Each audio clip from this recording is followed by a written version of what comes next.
Presenting dark shadows. ये कहानी शुरू होती है सन 1760 में, जहां पर हमें एक बच्चे को दिखाया जाता है जिसका नाम बरनाबस कॉलिंस है। वो एक बहुत ही अमीर परिवार से ताल्लुक रखता है और अब उसकी पूरी की पूरी फैमिली समंदर के रास्ते एक बहुत बड़े शिप से लिवरपूल शहर को छोड़कर एक नई दुनिया, नए शहर की तलाश में निकल पड़ती है। और बहुत जल्दी ये एक पोर्ट पर पहुंच जाते हैं जहां पर ये अपनी नई दुनिया, नए शहर को बसाते हैं और इस शहर का नाम रखा जाता है कॉलिंस पोर्ट। इस शहर में वो अपना एक बहुत बड़ा मेंशन भी बनवाते हैं जिसका नाम रखा जाता है कॉलिनवुड मेंशन। इसी तरह से वक्त बीता और 15 साल बीत जाते हैं और अब बरनाबस बड़ा हो चुका है। उसी के घर में काम करने वाली एक लड़की जिसका नाम एंजेलिक है, जो बरनाबस से प्यार करती है। वो चाहती है कि बरनाबस सबके सामने उसे अपना ले, पर वो उसे मना कर देता है और इस बात से एंजेलिक को बहुत गुस्सा आता है। दरअसल ये एक विच होती है और अपने काले जादू से एंजेलिक बरनाबस के माता पिता को मार देती है। साथ ही उसे कर्स भी करती है कि जिससे भी वो प्यार करेगा वो मर जाएगा। अब बरनाबस को पूरा यकीन होता है कि उसके माता पिता की जो मृत्यु हुई थी वो कोई हादसा नहीं था, बल्कि एंजेलिक ने अपने काले जादू से उन्हें मारा है। इसीलिए वो ये साबित करने के लिए कि उसके माता पिता को एंजेलिक ने मारा है, काले जादू की किताबों का अध्ययन करना शुरू कर देता है। बरनाबस यहाँ एक लड़की से प्यार भी करता है जिसका नाम जोसेट होता है और वो उसकी अब फियांसे है। और जब ये बात विच एंजेलिक को पता चलती है तो गुस्से और नफरत से पूरी तरह से भर जाती है और वो अपना काला जादू करती है, जिससे जोसेट एक पहाड़ी की चोटी पर जाती है जिसे विडोज क्लिफ कहा जाता है। वहाँ से कूदकर वो अपनी जान दे देती है और जब बरनाबस को पता चलता है तो वो भी उसी पहाड़ी की चोटी पर जाता है और वहाँ से कूद जाता है। लेकिन एंजेलिक अब उसे वैम्पायर में बदल चुकी होती है, इसीलिए इतनी ऊंचाई से कूदने के बाद भी वो जिंदा रहता है। वो वापस अपने मेंशन में आ जाता है, जिसके बाद एंजेलिक गांव वालों को लेकर वहां पहुंच जाती है और सबको बताती है कि बरनाबस कोई इंसान नहीं है बल्कि वो एक वैम्पायर है। इसीलिए बरनाबस को एक ताबूत के अंदर बंद करके उसे चेन से बांधकर जमीन के अंदर गाड़ दिया जाता है। और इसी तरह से अब 200 साल बीत जाते हैं। साल आता है सन 1972 का, जहाँ पर एक लड़की को दिखाया जाता है जिसका नाम विक्टोरिया होता है और विक्टोरिया बिल्कुल जोसेट की तरह दिखती है। दरअसल विक्टोरिया कॉलिनवुड आई है। यहाँ पर उसे एक जॉब ऑफर की गई है जो कि गवर्नेंस की है। यहाँ पर उसकी मुलाकात सबसे पहले एक लड़की से होती है जिसका नाम एलिजाबेथ है। एलिजाबेथ भी कॉलिन फैमिली से बिलोंग करती है, जिसने विक्टोरिया को यहाँ पर अपने भाई के बेटे की देखभाल करने के लिए बुलाया है।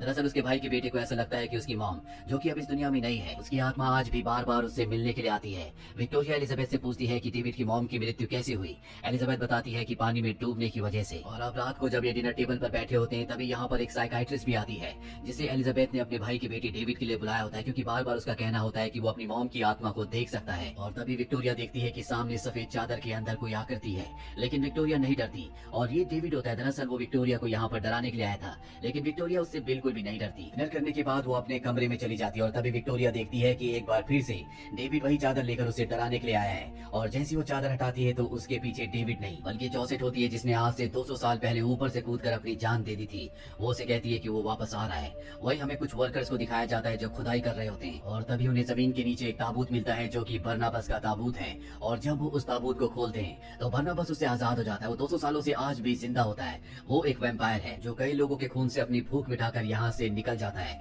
और जब वो अपने कॉलिनवुड मेंशन के बाहर पहुंचता है तो घर का नौकर उसे मिलता है। अपनी शक्तियों से वो उसे अपने वश में करके अपना गुलाम बना लेता है। वो अपने गुलाम से पूछता है क्या अब भी कॉलिनवुड में कॉलिन्स फैमिली के वंशज हैं। वो कहता है कि हाँ। और अब बरनाबस अंदर आ जाता है, जहाँ पर वो एलिजाबेथ, जो कि उसकी वंशज है, उसकी बेटी को और एलिजाबेथ के भाई के बेटे को देखता है। ये दोनों बच्चे सोचते हैं कि ये कोई ऐसा इंसान है जिसकी दिमागी हालत ठीक नहीं है।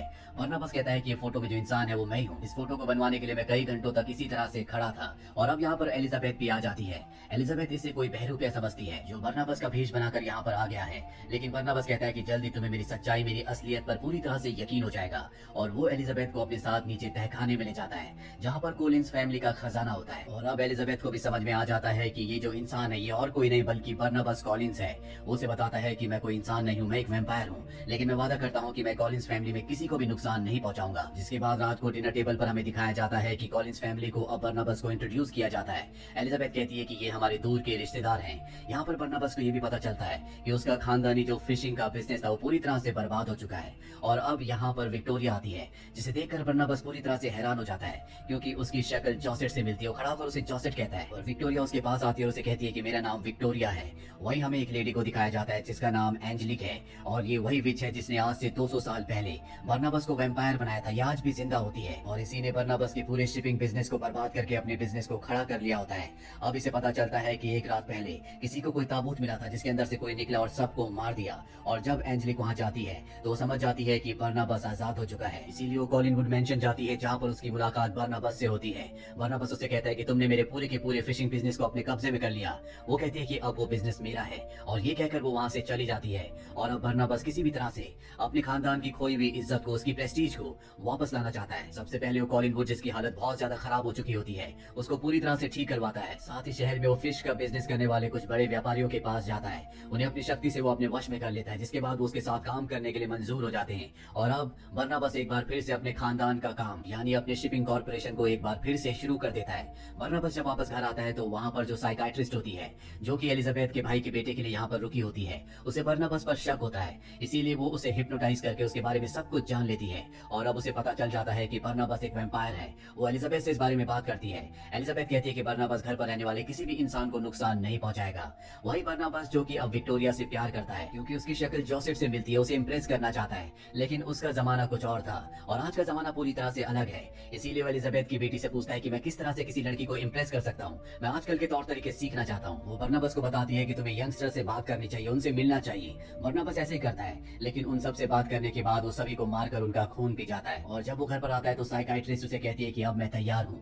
दरअसल उसने बर्नाबस से वादा किया होता है कि उसके शरीर में जितना भी खून है वो उस पूरे खून को निकाल कर उसमें एक बार फिर से इंसानी खून को डाल देगी, ताकि वो फिर कभी वैम्पायर ना बन पाए, वो एक आम इंसान बन जाए। वही बर्नाबस और विक्टोरिया, जो कि जोसेफ की तरह दिखती है, इन दोनों के बीच में अब दूरियां कम होना शुरू हो जाती है। दोनों एक दूसरे को पसंद करते हैं। और उसी शाम को बर्नाबस एंजेलिक, जो कि एक विच है, उसके घर पर जाता है। ये विच आज भी बर्नाबस को पसंद करती है, वो उसके करीब आने लगती है। बर्नाबस भी उसे मना नहीं करता और ये दोनों फिजिकली एक दूसरे के बहुत नजदीक आ जाते हैं। लेकिन बाद में बर्नाबस उसके प्यार को एक बार फिर से ठुकरा देता है। बर्नाबस अब अपने मेंशन में एक बहुत बड़ी पार्टी रखता है जिसमें बहुत सारे लोग आते हैं। और यहाँ पर विक्टोरिया बर्नाबस को बताती है कि बचपन से उसे आत्माएं दिखती है और उसे एक आत्मा दिखती है जिसने उसे यहाँ पर आने के लिए प्रेरित किया था। और ये आत्मा और किसी की नहीं बल्कि जोसेफ की थी। यहाँ पर बर्नाबस और विक्टोरिया एक दूसरे को किस भी करते हैं। एंजेलिक भी इस पार्टी में बिना बुलाए आ गई होती है और वो इन दोनों को देख लेती है, जिससे उसे बहुत गुस्सा आता है। अब बर्नाबस उस कमरे में जाता है जहाँ पर साइकाइट्रिस्ट रहती है। बर्नाबस देखता है कि वो साइकाइट्रिस्ट उसके खून को अपनी बॉडी में इंजेक्ट कर रही है, यानी कि वो खुद को भी वैम्पायर बनाकर अमर बनना चाहती है। उसने बर्नाबस को धोखा दिया तो कभी उसे इंसान नहीं बना सकती। बर्नाबस को इस बात से गुस्सा आता है और वो उसे मारकर समंदर की गहराइयों में फेंक देता है। वहीं बर्नाबस को एलिजाबेथ के भाई, जिसका नाम रॉजर होता है, उसके बारे में पता चलता है कि वो पैसों का बहुत बड़ा लालची है। और अब बर्नाबस उसे कहता है या तो तुम्हें अपने बेटे डेविड का यहाँ पर ध्यान रखना होगा, और अगर तुम ऐसे नहीं कर सकते तो पैसे लेकर तुम यहाँ से जा सकते हो। रॉजर तय करता है कि वो पैसे लेकर यहाँ से चला जाएगा और वो अपने बेटे डेविड को यहीं छोड़कर चला जाता है। डेविड अपने पिता को जाता हुआ देखकर बहुत दुखी होता है। यहाँ पर विक्टोरिया और बर्नाबस भी होते हैं और तभी बर्नाबस के ऊपर धूप पड़ती है जिससे उसका शरीर जलना शुरू हो जाता है। डेविड ये देखकर डरकर यहाँ से चला जाता है। विक्टोरिया को भी अब पता चल चुका है कि बर्नाबस कोई इंसान नहीं है बल्कि वो वैम्पायर है जो धूप में नहीं आ सकता। बर्नाबस उसे छूने की कोशिश करता है लेकिन विक्टोरिया उसे अपने आप को छूने नहीं देती। बर्नाबस को इससे बहुत दुख होता है, उसे बहुत गुस्सा भी आता है और वो एंजेलिक के पास जाता है जिसके श्राप से वो वैम्पायर बना था। वो उसे कहता है कि तुम अपने श्राप को वापस ले लो। एंजेलिक कहती है क्यों ना हम दोनों साथ मिलकर बिजनेस करें, साथ ही हम दोनों हमेशा एक दूसरे को प्यार करेंगे। पर बर्नाबस एंजेलिक से प्यार नहीं करता, वो उसके इस ऑफर को ठुकरा देता है और अब एंजेलिक को गुस्सा आता है। वो कहती है कि मुझे पता है कि तुमने साइकाइट्रिस्ट को मारा है। बर्नाबस कहता है कि हाँ मैंने ऐसा किया है और इसके बाद वो बर्नाबस को कैद करके एक बार फिर से ताबूत में डाल देती है और उसकी फिशिंग कंपनी को, जिसे उसने दोबारा बनाया था, उसे ब्लास्ट करवा देती है। इसके बाद बर्नाबस के ताबूत को घने जंगल में एक घर के अंदर बंद कर दिया जाता है। और जब वो यहाँ से चली जाती है तो एलिजाबेथ के भाई का बेटा डेविड यहाँ पर आता है। वो ताबूत को खोलकर बर्नाबस को आजाद करवा देता है। वो उसे बताता है कि मुझे मेरी मॉम की आत्मा दिखती है जिन्होंने मुझे आपका पता बताया था। वहीं एंजेलिक को दिखाया जाता है कि वो उस रिकॉर्डिंग को, जिसमें बर्नाबस ने कहा था कि उसने साइकाइट्रिस्ट को मारा है, पूरे शहर को और पुलिस को सुना देती है। जिसके बाद पूरे शहर के लोग, साथ ही पुलिस वाले, बर्नाबस के मेंशन में आ जाते हैं। एंजेलिक देखती है कि बर्नाबस अपने परिवार के साथ है। इसके बाद बर्नाबस उसके पास आता है और अपने दांतों से उसकी गर्दन से उसका खून पीने की कोशिश करता है। सभी लोग समझ जाते हैं कि बर्नाबस एक वैम्पायर है, लेकिन यहाँ पर एंजेलिक को कुछ नहीं होता, जिससे लोगों को समझ में आ जाता है कि ये भी कोई इंसान नहीं है। बर्नाबस सबको बताता है कि ये एक विच है। इसके बाद बर्नाबस और एंजेलिक के बीच में एक भयानक लड़ाई होती है। एलिजाबेथ की जो बेटी होती है वो भी एक वेयरवुल्फ होती है। वो एंजेलिक के ऊपर हमला कर देती है, लेकिन एंजेलिक की शक्तियां इन दोनों से ज्यादा होती है, इसीलिए एंजेलिक इन दोनों को हरा देती है। और अब उसके सामने डेविड आ जाता है। एंजेलिक डेविड से कहती है कि तुम मेरा कुछ नहीं बिगाड़ सकते। डेविड कहता है कि मैं तुम्हारा कुछ नहीं बिगाड़ सकता, लेकिन मेरी मॉम तुम्हारा बहुत कुछ कर सकती है। और तभी उसकी मॉम की आत्मा आती है जो एंजेलिक को एक टक्कर मारती है और वो बहुत बड़े शैंडलियर से टकरा कर नीचे गिर जाती है। वो इतनी बुरी तरह जख्मी हो जाती है कि उसे समझ में आ जाता है कि उसकी मौत होने वाली है। दरअसल डेविड की टॉम को उसी ने मारा था और अब जबकि वो मरने वाली है तो वो अपना दिल निकाल कर बरनबास को दे देती है। दरअसल सच में वो बरनबास से प्यार किया करती थी और अब उसकी मौत हो चुकी है। यहाँ पर बरनबास को पता चलता है कि विक्टोरिया उसी पहाड़ी की तरफ गई है जहाँ से जोसेफ ने आज से 200 साल पहले कूद कर जान दी थी। दरअसल बरनबास को श्राप है कि वो जिससे भी प्यार करेगा वो उससे दूर हो जाएगा और अब बरनबास किसी भी तरह से विक्टोरिया को बचाना चाहता है। वो उस चोटी पर पहुंच जाता है जहाँ से विक्टोरिया कूदने वाली होती है। वो उसे रोक लेता है और अब विक्टोरिया उससे कहती है कि मैं तुमसे प्यार करती हूँ, मैं भी तुम्हारी तरह वैम्पायर बनकर हमेशा के लिए तुम्हारे साथ रहना चाहती हूँ। पर बरनबास उसे मना कर देता है, इसीलिए विक्टोरिया उस चट्टान से कूद जाती है। उसके पीछे बरनबास भी कूद जाकर हवा में उसे पकड़ लेता है और इससे पहले कि वो जमीन से टकराती बरनबास उसकी गर्दन पर काट कर उसे भी वैम्पायर बना देता है, जिसका मतलब ये है कि ये दोनों सदियों तक एक साथ जिंदा रहेंगी।